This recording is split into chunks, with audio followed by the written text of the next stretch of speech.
നമുക്ക് നിധിയുടെ സുധീഷിന്റെ നാളത്തെ നല്ലൊരു കഥ കേട്ടാലോ? എല്ലാ ദിവസവും ഉച്ചയ്ക്ക് നിധിയുടെ സുധീഷിന്റെ പിറ്റേ ദിവസത്തെ വിശേഷങ്ങൾ ചാനലിനകത്ത് അപ്ലോഡ് ചെയ്യുന്നുണ്ട് കേട്ടോ. കാണാൻ താല്പര്യമുള്ളവർ കയറി കാണുകയും വീഡിയോ ഇഷ്ടപ്പെടുവാണെങ്കിൽ ഒന്ന് ഹൈപ്പ് ചെയ്യാനും മറക്കരുതേ. അങ്ങനെ നാളത്തെ കഥയെ നമ്മൾ കാണുന്ന ഒടുവില് സുനന്ദയും അശ്വിനും കൂടെ ഭാസ്കറിന്റെ വീട്ടിലേക്ക് വിരുന്നിന് വരാൻ ഒരുങ്ങുവാണ്. ലളിതയ്ക്ക് ഒന്നും ഒട്ടും സഹിച്ചില്ല. എങ്ങനെ സഹിക്കാനാന്ന് പറ.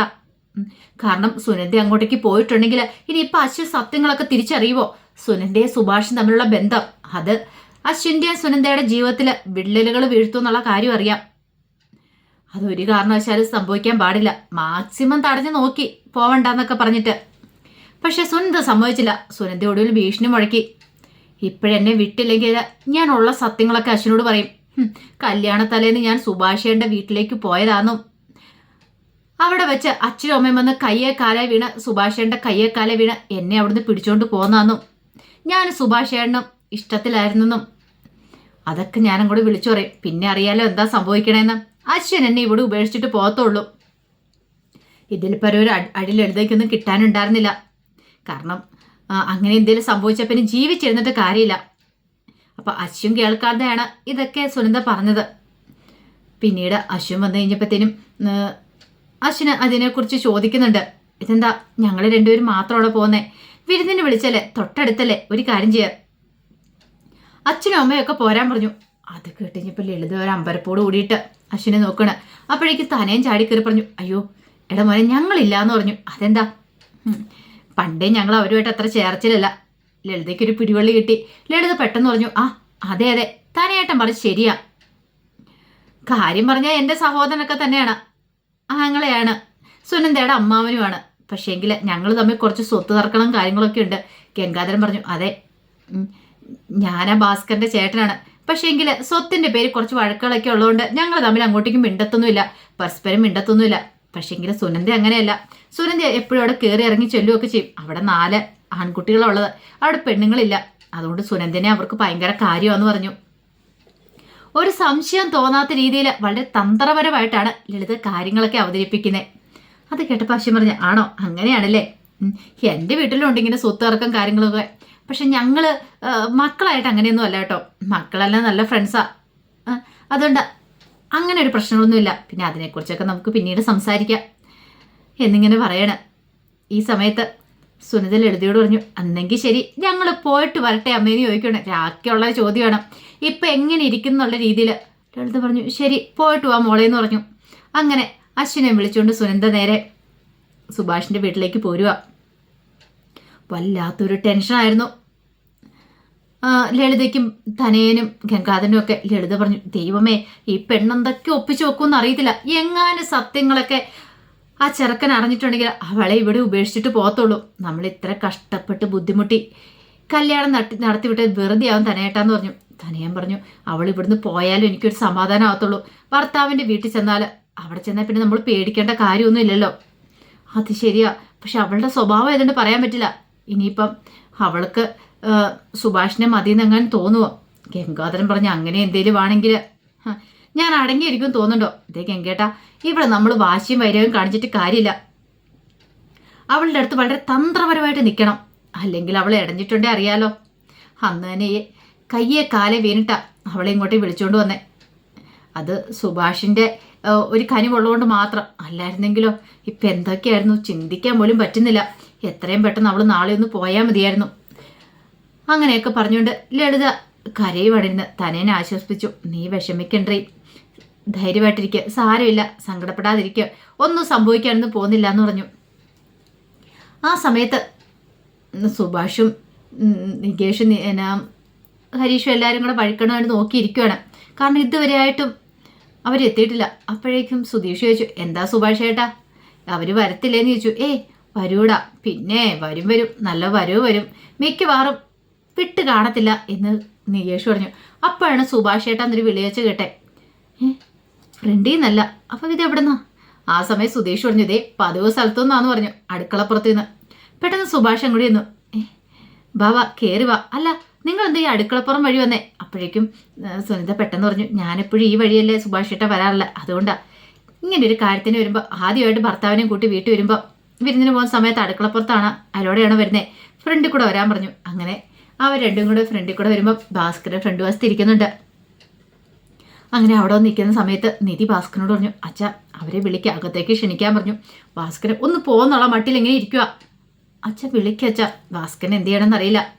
അപ്പോഴേക്കും സുനന്ദ പറഞ്ഞു, അമ്മാവ ഇതാണ് എൻ്റെ ഭർത്താവ് അശ്വിൻ എന്ന് പറയണം, അശ്വിനെ പരിചയപ്പെടുത്തുക. അപ്പോഴേക്കും ഭാസ്കരൻ പറഞ്ഞു, ബാ മക്കളെ കയറി വാന്ന് പറഞ്ഞു. പറയാതിരിക്കാൻ പറ്റില്ലല്ലോ. അങ്ങനെ അവരകത്തേക്ക് അങ്ങോട്ട് കയറി. അകത്ത് കയറി കഴിഞ്ഞപ്പം സുനന്ദ ഓരോരുത്തരെ പരിചയപ്പെടുത്തുവാണ്. ഇത് അമ്മാവൻ്റെ മൂത്ത മകൻ സുഭാഷ്, ഇത് രണ്ടാമത്തെ മകൻ സുധീഷ്, പിന്നെ ഹരീഷ്, എല്ലാവരെയും പരിചയപ്പെടുത്തി. പിന്നീട് പറഞ്ഞു, ഇത് സുധീഷേൻ്റെ ഭാര്യ നിധി എന്ന് പറഞ്ഞു. അത് കേട്ടപ്പോൾ സുധീഷിന് ഭയങ്കര സന്തോഷം. തൻ്റെ ഭാര്യയാന്ന് പറഞ്ഞ് പരിചയപ്പെടുത്തുന്നു. ഇങ്ങനെ ഒന്ന് കേൾക്കുമ്പോൾ തന്നെ എന്തൊരു സുഖമാണ് എന്നൊക്കെയൊരു ചിന്തയായിരുന്നു. പിന്നീട് നികേഷ് ചോദിച്ചു, അല്ല സുനന്ദേനെ ഇനി ഗൾഫിലേക്ക് കൊണ്ടുപോകുമെന്ന് ചോദിച്ചു. അത് കേട്ട് കഴിഞ്ഞപ്പം അശ്വിൻ പറഞ്ഞു, കൊണ്ടുപോകണം, അവളുടെ പാസ്പോർട്ടും വിസയും എല്ലാം ശരിയാക്കണം. ഞാൻ ചെന്നിട്ട് കുറച്ചാൾ കഴിഞ്ഞിട്ട് വേണം ദുബായിലേക്ക് കൊണ്ടുപോകാമെന്ന് പറഞ്ഞു. അങ്ങനെയാണല്ലേ, ഇനിയിപ്പോൾ ദുബായ്ക്കാരിയാകാൻ പോവാ സുനന്ദ എന്ന് നികേഷ് പറയണ. അത് കേട്ട് കഴിഞ്ഞപ്പോൾ സുനന്ദയൊന്നും മിണ്ടിയില്ല. പിന്നീട് കുറച്ച് സമയം കൂടെ അവർ സംസാരിക്കുന്നുണ്ട്. അതിനുശേഷം നിധി ചോദിച്ചു, അല്ല എന്നാ സുനന്ദ പോണേന്ന് ചോദിച്ചു. അശ്വിൻ്റെ വീട്ടിലേക്ക് നാളെ പോകുമെന്ന് പറഞ്ഞു. നാളെ രാവിലെ ഒരു 8-8:30 ആകുമ്പത്തേനും പോകുമെന്ന് പറഞ്ഞു. അങ്ങനെ സംസാരിച്ചിരിക്കുന്ന സമയത്ത് സുഭാഷ് പറഞ്ഞു, അന്നെങ്കിൽ കഴിക്കാൻ എടുക്കട്ടെ എന്ന് ചോദിച്ചു. ആ സമയം അശ്വിൻ പറഞ്ഞു, അല്ല അത് പിന്നെ കഴിക്കണം, നിങ്ങൾ വരുവാന്ന് പറഞ്ഞിട്ട് ഇവിടെ എന്തൊക്കെ ഉണ്ടാക്കി വെച്ചിരിക്കണമെന്ന് അറിയാവോ. പിന്നീട് ആഹാരം എല്ലാം കൂടെ കൊണ്ടുവന്ന് വെച്ചു. ഇലയൊക്കെ വെട്ടിയിട്ടുണ്ടായിരുന്നു. അങ്ങനെ ഇലയൊക്കെ വെട്ടി എല്ലാം നിലത്ത് നല്ല സെറ്റായിട്ട് വെച്ചു. ഇരിക്കാൻ പറഞ്ഞു. അപ്പോഴേക്ക് സുനന്ദ പറഞ്ഞു, നിങ്ങളും കൂടെ വരാൻ പറഞ്ഞു. അശ്വിൻ പറഞ്ഞു, അതെ വാ നമുക്ക് ഒരുമിച്ചിരുന്ന് കഴിക്കാം. അപ്പോഴേക്ക് സുഭാഷ് പറഞ്ഞു, വേണ്ട നിങ്ങൾ കഴിച്ചോ, ഞങ്ങൾ പിന്നീട് കഴിച്ചോളാന്ന് പറഞ്ഞു. ആ സമയത്ത് ഭാസ്കരൻ അങ്ങോട്ട് കയറി വന്നിട്ട് എനിക്കൂടെ ഒരു ഇലയിട, ഞാനും കഴിക്കുമെന്ന് പറഞ്ഞു. ഞാനില്ലാതെ എങ്ങനെ ഇവർക്ക് വിരുന്ന് കൊടുക്കുന്നത്, വീട്ടിലെ കാരണന്മാരുടെ സാന്നിധ്യത്തിൽ വേണ്ടേ വിരുന്ന് കൊടുക്കാനെന്ന് പറഞ്ഞു. അങ്ങനെ ഒടുവിൽ ഭാസ്കരനും ഇലയിട്ടു. അശ്വിനും സുനന്ദയ്ക്കും ഭാസ്കരനും ഒക്കെ സുഭാഷും നിധിയൊക്കെ ചേർന്ന് വിളമ്പോണം. അതെല്ലാം കണ്ടു കഴിഞ്ഞപ്പോഴത്തേനും അശ്വിൻ പറഞ്ഞു, ഇത് കൊള്ളാലോ, കുറേ വിഭവങ്ങളുണ്ടല്ലോ എന്ന് പറഞ്ഞു. അങ്ങനെ ടേസ്റ്റ് ചെയ്ത് നോക്കിയിട്ട് പറഞ്ഞു, നല്ല രുചിയുണ്ടെന്ന് പറഞ്ഞു. അത് കേട്ടപ്പം സുനന്ദ പറഞ്ഞു, അല്ലേലും സുഭാഷേണ്ണ ഉണ്ടാക്കുന്ന കറികൾക്കും എല്ലാത്തിനും നല്ല രുചി തന്നെയായിരിക്കും. ഞാൻ ഇടയ്ക്കിടയ്ക്ക് ഇങ്ങോട്ടേക്ക് ഓടി വരും. എന്തിനാണെന്നറിയോ, സുഭാഷേണ്ണ ഉണ്ടാക്കുന്ന കറികളൊക്കെ കൂട്ടാൻ വേണ്ടിയിട്ട്. സുഭാഷേണ്ണ എനിക്ക് കുറച്ച് ടേസ്റ്റ് ചെയ്യാൻ തരും. പിന്നീട് ഒരു പാത്രത്തിനകത്താക്കി തന്നുവിടും. ഞാനിത് വീട്ടിൽ കൊണ്ടുപോയി വെച്ച് ഇടയ്ക്കെടുത്ത് കഴിക്കുമെന്ന് പറഞ്ഞു. ഇങ്ങനെ സംസാരിച്ചുകൊണ്ടിരിക്കുന്ന സമയത്ത് ഭാസ്കരൻ ചോദിച്ചു, അല്ല മോൻ്റെ വീട്ടിൽ ആരൊക്കെ ഉണ്ടെന്ന് ചോദിച്ചു. ഇത് കേട്ടിഞ്ഞപ്പോൾ അശ്വിൻ ചോദിച്ചു, അല്ല സുനന്ദേ നീ ഇതുവരെയായിട്ട് ഒന്നും പറഞ്ഞിട്ടില്ലേന്ന് ചോദിച്ചു. എന്താ, അല്ല വീട്ടിൽ ആരൊക്കെ ഉണ്ടെന്ന്. അല്ല അത് പിന്നെ, അല്ല നീ എപ്പോഴും ഇവിടെ വരുന്നതല്ലേ, എന്നിട്ട് അതിനെക്കുറിച്ചൊന്നും പറഞ്ഞിട്ടില്ലല്ലോ. അല്ല പറഞ്ഞിട്ടില്ലേ എന്നൊക്കെ ചോദിക്കണം. അപ്പോഴേക്കും സുനന്ദ പറഞ്ഞു, അത് പിന്നെ ആ സമയം ഭാസ്കരൻ പറഞ്ഞു, അവള് വരുന്ന അതിന് വേണ്ടിയിട്ടല്ലല്ലോ എന്ന് പറഞ്ഞു. അത് കേട്ടപ്പം അശ്വിൻ ചോദിച്ചു, അതിന് വേണ്ടിയിട്ടല്ലോ അല്ലെന്നോ, വേറെന്തിനു വേണ്ടിയിട്ടാന്ന് ചോദിച്ചു. അപ്പോഴേക്കും നിധിക്ക് ആകപ്പാടെ ടെൻഷൻ, എല്ലാവരുടെയും മുഖമൊക്കെ അവിടെ മാറി. ഭാസ്കരൻ മൊത്തം കുളമാക്കുമെന്നൊരു ചിന്ത എല്ലാവരുടെയും മനസ്സിലൊരു ടെൻഷൻ ഉണ്ടായി. നിധി ചാടിക്കയറി പറഞ്ഞു, അത് പിന്നെ അച്ഛൻ ഉദ്ദേശിച്ചേ സുഭാഷേട്ടൻ നന്നായിട്ട് കറികളൊക്കെ ഉണ്ടാക്കുമല്ലോ, അപ്പം അതൊക്കെ കഴിക്കാൻ വേണ്ടിട്ടാ. ഓഹോ അങ്ങനെ അല്ലേന്ന് ചോദിച്ചു. പിന്നീട് പറഞ്ഞു, അതെ എൻ്റെ വീട്ടിൽ എൻ്റെ അനുജനും പിന്നെ എൻ്റെ ചേട്ടനും ഒക്കെ ഉള്ളെന്ന് പറഞ്ഞു. പിന്നെ അച്ഛനും അമ്മയും ഉണ്ടെന്ന് പറഞ്ഞു. അല്ല മോൻ എത്ര രൂപ സാലറി ഉണ്ടെന്ന് ചോദിച്ചു. അപ്പോഴേക്കും സുധീഷ് പറഞ്ഞു, അച്ഛൻ ഇത് എന്തൊക്കെയാണ് ചോദിക്കണമെന്ന് ചോദിച്ചു. അല്ല അറിഞ്ഞിരിക്കണമല്ലോ, ചോദിച്ചതേ ഉള്ളൂ. അപ്പോഴേക്കും അശ്വൻ പറഞ്ഞു, അത് പിന്നെ സാലറിയൊക്കെ വലിയ കുഴപ്പമില്ലാത്ത രീതിയിലുണ്ട്. പിന്നെ സ്വന്തമായിട്ടൊരു വീട് പണിയണമെന്ന് എനിക്ക് ആഗ്രഹമുണ്ട്. ഇപ്പം ഞാൻ പോകുന്നത് എൻ്റെ അച്ഛനും അമ്മയും പറഞ്ഞത് വീട്ടിലേക്കാണ്, അവിടേക്കാണ് പോണേ. പിന്നെ സുനന്ദയും കൊണ്ട് അങ്ങോട്ട് ദുബായിക്ക് പോകും. അതിനുശേഷം നാട്ടിലൊരു വീട് പണിയണം, എന്നിട്ട് അങ്ങോട്ടേക്ക് വരണം. അങ്ങനെയൊക്കെ പറഞ്ഞ് അച്ഛൻ തന്നെ മനസ്സ് തുറക്കുകയാണ് അവിടെ. ഈ സമയത്ത് സുധീഷ് ഹരീഷിനെ നോക്കുന്നുണ്ട്. കാരണം ഇനിയിപ്പോൾ ഇത് കുളമാക്കുമെന്നൊരു ചിന്തയുണ്ട്. ഭാസ്കരൻ കുറച്ച് സമയം കൂടെ സംസാരിക്കുകയാണെങ്കിൽ എന്തേലുമൊക്കെ വിടുവായിത്തരം വിളിച്ചു പറയും എന്നൊക്കെയൊരു ചിന്ത അവരുടെ മനസ്സിലുണ്ടാവുന്നുണ്ടായിരുന്നു. പിന്നീട് ഭാസ്കരൻ ചോദിച്ചു, അല്ല സുനന്ദേ നീ ഇങ്ങോട്ടേക്ക് വരാനായിട്ട് നിന്റെ അമ്മ സമ്മതിച്ചോ എന്ന് ചോദിച്ചു. അത് കേട്ടപ്പോൾ സുനന്ദ ഇങ്ങനെ വല്ലാതെ നോക്കണം. ബാക്കി എല്ലാവരും ഞെട്ടിപ്പോയി. ആ സമയത്ത് സുനന്ദ പറഞ്ഞു, അമ്മാവന് തോന്നുന്നുണ്ടോ അമ്മ സ്വയം മനസ്സാലെ എന്നെ ഇങ്ങോട്ടേക്ക് പറഞ്ഞു വിടുമെന്ന്? പിന്നെ അശ്വിനുണ്ടല്ലോ, അശ്വിൻ എന്നോട് പോകാമെന്ന് പറഞ്ഞു. ഞാൻ പറഞ്ഞു എൻ്റെ അമ്മാവൻ്റെ വീട്ടിലേക്ക് എനിക്ക് പോകണമെന്ന് പറഞ്ഞു. അപ്പോൾ അശ്വിൻ പറഞ്ഞു പോയേക്കാന്ന് പറഞ്ഞ് അശ്വിൻ പറഞ്ഞുകൊണ്ടാ ഞാൻ ഇങ്ങോട്ടേക്ക് വന്നേ. ഇനിയിപ്പോൾ എനിക്ക് വേറെ ആരും നോക്കേണ്ട കാര്യമൊന്നുമില്ലല്ലോ, എൻ്റെ ഭർത്താവല്ലേ എൻ്റെ കാര്യങ്ങൾ നോക്കണ്ടേ. അപ്പോൾ പിന്നെ എനിക്ക് ഭർത്താവിൻ്റെ പെർമിഷൻ വാങ്ങിയ പോരെന്ന് ചോദിച്ചു. അത് കേട്ടപ്പോൾ നികേഷ് പറഞ്ഞു അത് പൊളിച്ചു, അതൊരു നല്ല കാര്യം തന്നെയാന്ന് പറഞ്ഞു. ആ സമയത്ത് ഒന്നും അറിഞ്ഞിട്ട് വേറെ കാര്യങ്ങൾ ഒന്നും അറിയത്തില്ലല്ലോ അശ്വിന്. അപ്പോൾ അശ്വിൻ ചോദിച്ചു, അല്ല എന്താ സുഭാഷ് ചേട്ടൻ വിവാഹം കഴിക്കാത്തതെന്ന് ചോദിച്ചു. സുനിതയെക്കാളും പ്രായമുണ്ടല്ലോ, കല്യാണ പ്രായമൊക്കെ ആയതല്ലേ, എന്നിട്ട് കല്യാണം കഴിക്കാത്തതെന്ന് ചോദിച്ചു. അത് കേട്ടപ്പോൾ ഭാസ്കരൻ പറഞ്ഞു, എന്ത് ചെയ്യാനാ, കുറേ ആലോചനകളൊക്കെ വന്നാൽ ഒന്നും സെറ്റായില്ല എന്ന് പറഞ്ഞു. അപ്പോഴേക്ക് നികേഷ് പറഞ്ഞു, അത് ശരിയാ, സുഭാഷ് ചേട്ടന് കുറേ പെണ്ണ് പോയി കണ്ടതാ. അവർക്ക് ഇഷ്ടപ്പെടുമ്പോൾ സുഭാഷ് ചേട്ടൻ ഇഷ്ടപ്പെടില്ല, സുഭാഷ് ചേട്ടൻ ഇഷ്ടപ്പെടുമ്പോൾ അവർക്ക് ഇഷ്ടപ്പെടത്തില്ല, അതുകൊണ്ടാന്ന് പറഞ്ഞു. സുനിതയുടെ മുഖം കുടിഞ്ഞിരിക്കുകയാണ്. അപ്പോഴേക്കും ഭാസ്കരൻ ചോദിച്ചു, അല്ല അശ്വിന് വല്ല പെങ്ങന്മാരും ഉണ്ടോയെന്ന് ചോദിച്ചു. എന്താ അങ്കിളെ, അല്ല അങ്ങനെ ഉണ്ടെങ്കിൽ കല്യാണം കഴിക്കാൻ നടത്താൻ വേണ്ടിയിട്ട്. അത് കേട്ടപ്പം അശ്വിൻ പറഞ്ഞു, അതെ എനിക്ക് പെങ്ങന്മാരൊന്നുമില്ല, അനുജനും ഒരു ചേട്ടനും ഉള്ളേന്ന് പറഞ്ഞു. അങ്ങനെ പിന്നീട് അവർ സന്തോഷത്തോടെ ഇരുന്ന് ആഹാരമൊക്കെ കഴിച്ചു. ആഹാരം എല്ലാം കഴിച്ചു കഴിഞ്ഞിട്ട് പോവാനായിട്ട് റെഡിയാവുകയാണ്. ഈ സമയത്ത് വല്ലാത്ത വിഷമമുണ്ടായിരുന്നു സുനന്ദയ്ക്ക്. അങ്ങനെ എല്ലാവരുടെയും യാത്ര പറയണം സുനന്ദ. ഈ സമയത്ത് അകത്തേക്ക് സുധീഷിനെയും കൂട്ടിക്കൊണ്ട് നിധി അങ്ങോട്ട് പോവാണ്. നിധി എന്നിട്ട് സുധീഷിനോട് പറഞ്ഞു, സുധീഷേ ആദ്യമായിട്ട് അവർ വിരുന്നിന് വരുന്നതല്ലേ ഇവിടെ, ആദ്യമായിട്ട് വരുകയും ചെയ്യുന്ന, നമ്മളെന്തെങ്കിലും കൊടുക്കണ്ടേന്ന് ചോദിച്ചു. എന്ത്, കല്യാണത്തിന് നമ്മളൊന്നും കൊടുത്തില്ലല്ലോ, എന്ത് കൊടുക്കാനാ, ഞാൻ ഒരു കാര്യം ചെയ്യാം, എൻ്റെ ഒരു പുതിയ സാരി ഉണ്ട് ഞാൻ ഉടുക്കാത്ത, അത് ഞാൻ നിധിക്ക് പ്രസൻ്റായിട്ട് അല്ല അത് ഞാൻ സുനന്ദയ്ക്ക് പ്രസൻ്റായിട്ട് കൊടുക്കട്ടെ എന്ന് ചോദിച്ചു. എന്നാൽ ശരി നീ അത് കൊടുക്ക്. അല്ല നീ അശ്വിന് എന്ത് കൊടുക്കും, എൻ്റെ കയ്യിൽ നിൻ്റെ വല്ല പുതിയ ഷർട്ടോ അങ്ങനെ എന്തെങ്കിലും ഉണ്ടോ? എൻ്റെ കയ്യിൽ അതൊന്നും ഇല്ലയെന്ന് പറഞ്ഞു. പിന്നെ ഒരു വാച്ച് ഇരിപ്പുണ്ടെന്ന് പറഞ്ഞു. വാച്ചോ പുതിയതാ, വലിയ വിലയുടെ ഒന്നുമില്ല, ഒരു 100-100 രൂപ വരത്തുള്ളൂ, അതൊന്നും സാരമില്ല, വിലയൊന്നും നോക്കണ്ട, വിലയിൽ എന്താ കാര്യം, ഒരു കാര്യം ചെയ്യാം, അത് നീ അശ്വിനും കൊടുക്കാൻ പറഞ്ഞു. അങ്ങനെ അവരങ്ങോട്ടേക്ക് വന്നു. പിന്നീട് നിധി സുനന്ദയോട് പറഞ്ഞു, അതെ നിങ്ങൾ പെട്ടെന്നുള്ള വരവായതുകൊണ്ട് ഞങ്ങൾ കാര്യമായിട്ടൊന്നും ഒരുക്കി വെച്ചിട്ടുണ്ടായിരുന്നില്ല, എന്നാലും ഒരു കല്യാണത്തിന് സമ്മാനം പോലും തന്നില്ലല്ലോ, ഇതിരിക്കട്ടെ, പുതിയ സാരിയാന്ന് പറഞ്ഞു, ഇത് ഉടുത്തിട്ടുണ്ടെങ്കിൽ സുനന്ദയ്ക്ക് നല്ല ഭംഗിയായിരിക്കും എന്ന് പറഞ്ഞു. അത് കേട്ടപ്പോൾ സുനന്ദയുടെ കണ്ണൊക്കെ നിറഞ്ഞു വന്നു. പിന്നീട് സുനന്ദ നിധിയെ കെട്ടിപ്പിടിക്കുകയാണ്. എന്നിട്ട് പറഞ്ഞു, സുഭാഷ് ചേട്ടനെ നോക്കിക്കോണമെന്ന് പറഞ്ഞു. ആ ഗിഫ്റ്റ് വാങ്ങിച്ചിട്ട് പേടിക്കൊന്നും വേണ്ട, ധൈര്യമായിട്ട് പോയിക്കോളാനായിട്ട് നിധി സുനന്ദയ്ക്ക് ഉറപ്പ് കൊടുത്തു.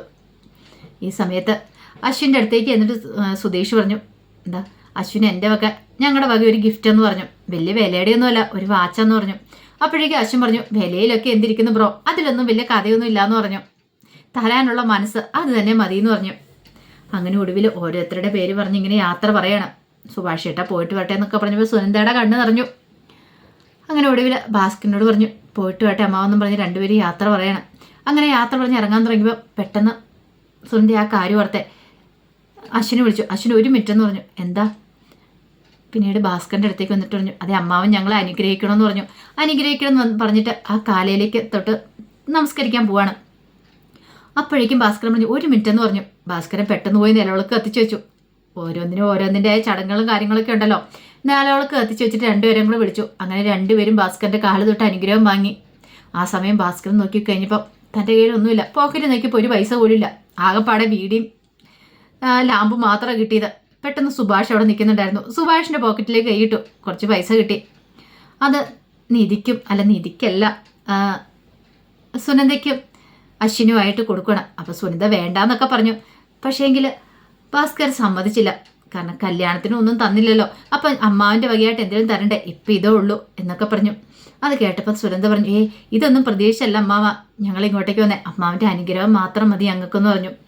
ഭാസ്കറിന് ഭയങ്കര സന്തോഷമായിരുന്നു, കാരണം എൻ്റെ മനസ്സ് നല്ലതാണ്, ഇവൾക്ക് നല്ലൊരു ചെക്കനെ തന്നെ കിട്ടിയിരിക്കട്ടെ. അതുകൊണ്ട് ഭാസ്കരൻ എല്ലാ രീതിയിലും അനുഗ്രഹിച്ചു.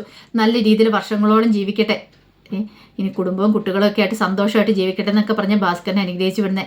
അങ്ങനെ അവർ സന്തോഷത്തോടു കൂടിയിട്ട് അവിടെ നിന്ന് ഇറങ്ങണം. അങ്ങനെ അവരെല്ലാവരും കൂടെ യാത്രയാക്കുവാണ്. അവരിറങ്ങി കഴിഞ്ഞപ്പോഴത്തേനും ഭയങ്കര ടെൻഷൻ ഉണ്ടായിരുന്നു സുഭാഷിൻ്റെ മനസ്സിൽ, എന്തോ വല്ലാത്തൊരു ബുദ്ധിമുട്ടുണ്ടായിരുന്നു. പക്ഷേ അത് സുഭാഷ് പുറമേ കാണിച്ചില്ല. നല്ലൊരു ചെക്കനെ തന്നെയാണല്ലോ അവൾക്ക് കിട്ടിയ എന്നൊരു സന്തോഷമൊക്കെ ആയിരുന്നു സുഭാഷിൻ്റെ മനസ്സിൽ. ഭാസ്കരൻ പ്രശ്നം ഉണ്ടാക്കുമെന്ന് ഓർത്തിരുന്ന, പക്ഷെ ഭാസ്കരൻ അതൊന്നും ഉണ്ടാക്കിയില്ല. പിന്നീട് വീട്ടിലേക്ക് വന്നിട്ട് സുനന്ദ ഇങ്ങനെ ആലോചിച്ചുകൊണ്ടിരിക്കുകയാണ് മുറിയിൽ. സുനന്ദയ്ക്ക് കണ്ണൊക്കെ നിറഞ്ഞു വന്നു. ആ സമയത്താണ് അശ്വിനും അങ്ങോട്ടേക്ക് വരുന്നത്. അശ്വിൻ വന്നിട്ട് ചോദിച്ചു, എന്താ സുനന്ദേ, നീ ഇതെന്താ സങ്കടപ്പെടുന്നേ? കാരണം സുനന്ദ ഓർത്തോണ്ടിരിക്കണേ സുഭാഷിൻ്റെ കാര്യത്തെക്കുറിച്ചാണ്. സുഭാഷേൻ്റെ വീട്ടിലേക്ക് ചെല്ലുന്നത്, അവിടെ സുഭാഷേനെ തനിക്ക് കറിയെടുത്ത് തരുന്നു. സുഭാഷേനോട് സംസാരിക്കുന്ന രംഗങ്ങളൊക്കെ അതൊക്കെ ഓർത്ത് കഴിഞ്ഞപ്പോൾ കണ്ണ് നിറഞ്ഞു വന്നു. ഇനി അങ്ങനെയൊന്നും ഉണ്ടാവത്തില്ലല്ലോ. എന്താ നിനക്ക് എന്ത് പറ്റി? കുറച്ച് സമയമായിട്ടേ ശ്രദ്ധിക്കുന്നു പറഞ്ഞു. പെട്ടെന്ന് സുനന്ദ പറഞ്ഞു, അത് പിന്നെ ഞാൻ എന്തായാലും പ്രശ്നമുണ്ടോ എന്നോട് പറ.